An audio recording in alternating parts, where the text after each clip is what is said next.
Ini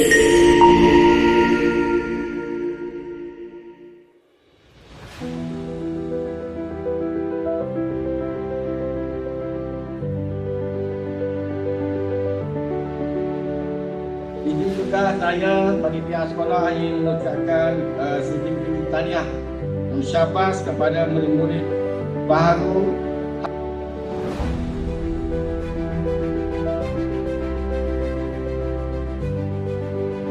Program ini sebenarnya amat penting untuk anak-anak kita agar dapat menyesuaikan diri dengan kehidupan baru di sekolah.